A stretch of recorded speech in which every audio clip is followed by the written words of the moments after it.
Let's bring in former Trump campaign manager Corey Lewandowski. He's also a senior advisor for the Trump 2020 campaign. Corey, great to talk to you. Thanks for having me, John. You know, we've been following this very closely. I always like to start with this question. What is it like for you? I know you lived through this, but what is it like for you to see your name in these documents? Look, I want my complete testimony in front of the House Intelligence Committee released, and so does Don Jr., and so does that I can see everybody who's a Republican who was forced to come in and testify. Look, this is a vindication, John, that we did nothing wrong. There are 53 people who testified in front of this committee. All 53 said there was no collusion, no coordination, no collaboration between us and the Russians as it related to the Trump campaign. But what we're now seeing from these documents, which are becoming unredacted, was this wasn't about finding if the Russians were involved. This was about targeting people associated with the Trump campaign and the Trump administration to go after them because they didn't like our politics.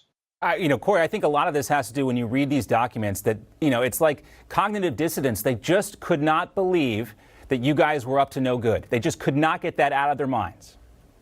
Well, John, you're right. And here's the thing. Rod Rosenstein sanctioned either, knowingly or unknowingly, this to continue, to the tune of $30 million of taxpayer money. It cost Corey Lewandowski and his family hundreds of thousands of dollars of taxpayer money, of personal money, to go and defend ourselves against crimes which we never committed. And so, it ruined a lot of good people's lives. Look at what they did to Carter Page, George Papadopoulos, so many others, all because they didn't like the fact that these people supported a candidate who was going to come to Washington, D.C. and change the way it worked. And, they couldn't wrap their head around this. And the fact is, this was a political witch hunt from the very beginning. And not one person, John, not one at the FBI has been held accountable yet. And you see this, of course, with the Michael Flynn case. And he, was interested in blowing up the status quo of the intelligence community, and he's now paying the price for that. I also want to focus on something that Robert Mueller himself said. It reveals the scope of the probe, of course, and shows that Mueller relied on allegations from the Steele dossier, which you just talked about. But let's listen to Mueller back in July when he testified before Congress. Here he is.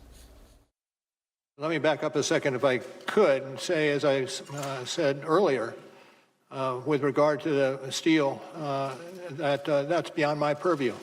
No, it is exactly your purview, Director Mueller. When you look at this situation, Corey, it's almost, you see a parallel almost between the Mueller probe and the Biden campaign in that Mueller, was he absentee throughout the entire thing? It looks like he was being used by his underlings throughout this entire process and that he was, who knows where. Well, I think he was. And look, I have a lot of respect for Bob Mueller for his previous service to the country. But clearly, as in this role, he was way out of line. We've heard it now from the number of angry Democrats who were chosen to serve in this special counsel investigation, many of which were at the Hillary Clinton election night party, assuming that she was going to win. We've read the text messages between the lovers, Peter Strzok and Lisa Page. We've seen the Crossfire Hurricane documents that were designed to go after innocent people. We know that they abused the Pfizer application process, and we know that the underlings to Bob Mueller did all of this sanctioned by either the U.S. Department of Justice, James Comey and Andy McCabe, or other people in the government who have still not been held accountable. Those people need to be brought to justice. And I hope U.S. Attorney Durham from Connecticut, who's looking into this, provides justice to the American people and holds these people accountable and ultimately puts them in prison for the crimes they committed against Americans because they didn't like our politics. Well, obviously new information coming out.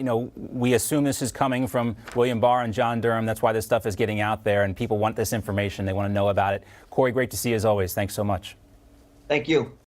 You just watched Newsmax TV, America's fastest growing news channel, now in 65 million homes. Get Newsmax TV on all the major cable systems or go to newsmaxtv.com and click on the Find Newsmax tab to locate us. Remember, Newsmax TV, we're real news for real people.